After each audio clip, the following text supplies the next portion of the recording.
बंद ज़हन। यूनानी फ़लसफ़ी अरस्तु ने लिखा है कि गोल दायरा मियारी दायरा है और वह ज्योमेट्री की कामिल सूरत है। इस मफरूज़े की बुनियाद पर अरस्तु ने कहा कि फितरत यानी नेचर का हर काम चूँकि मियारी होता है, इसलिए फितरत आसमानी अजराम को जिन दायरों में घुमा रही है वो सिर्फ गोल दायरा ही हो सकता है। अरस्तु का ये नज़रिया कदीम ज़माने में तमाम लोगों के दिमागों पर छाया हुआ था।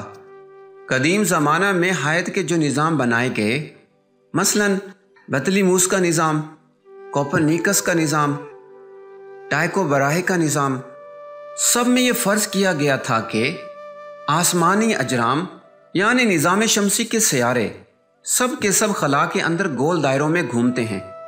जोहानसन केपलर गालिबन पहला शख्स है जिसने इसके खिलाफ सोचा।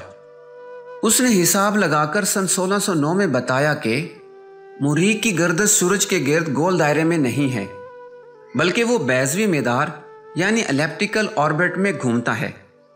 उसने पेशीन गोई की कि दूसरे तमाम सियारे जो सूरज के गिर्द घूमते हैं वो भी बैज़वी शक्ल ही में घूमते हैं। केपलर का ये नज़रिया आज एक साबित शुदा हकीकत बन गया है। कदीम हायतदान 2000 साल तक गोल दायरों के तस्वुर में गुम रहे। वो सैयारों की गर्दश के बारे में दूसरे नहज पर सोच ना सके। इसकी वजह अरस्तु के नज़रिए की अजमत थी।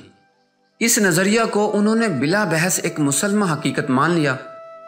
इस बिना पर उनका जहन किसी और अंदाज में काम नहीं कर पाता था। ये सिर्फ कदीम ज़माने की बात नहीं, ये हर दौर की बात है।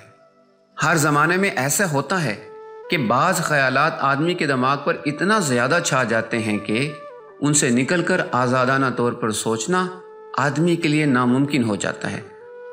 ये मजहबी दायरा भी होता है और ये गैर मजहबी दायरा भी। ये बंद ज़हन हर किस्म की तरक्की के लिए सबसे बड़ी रुकावट है। मौलाना वहीदुद्दीन की किताब ज़िंदगी।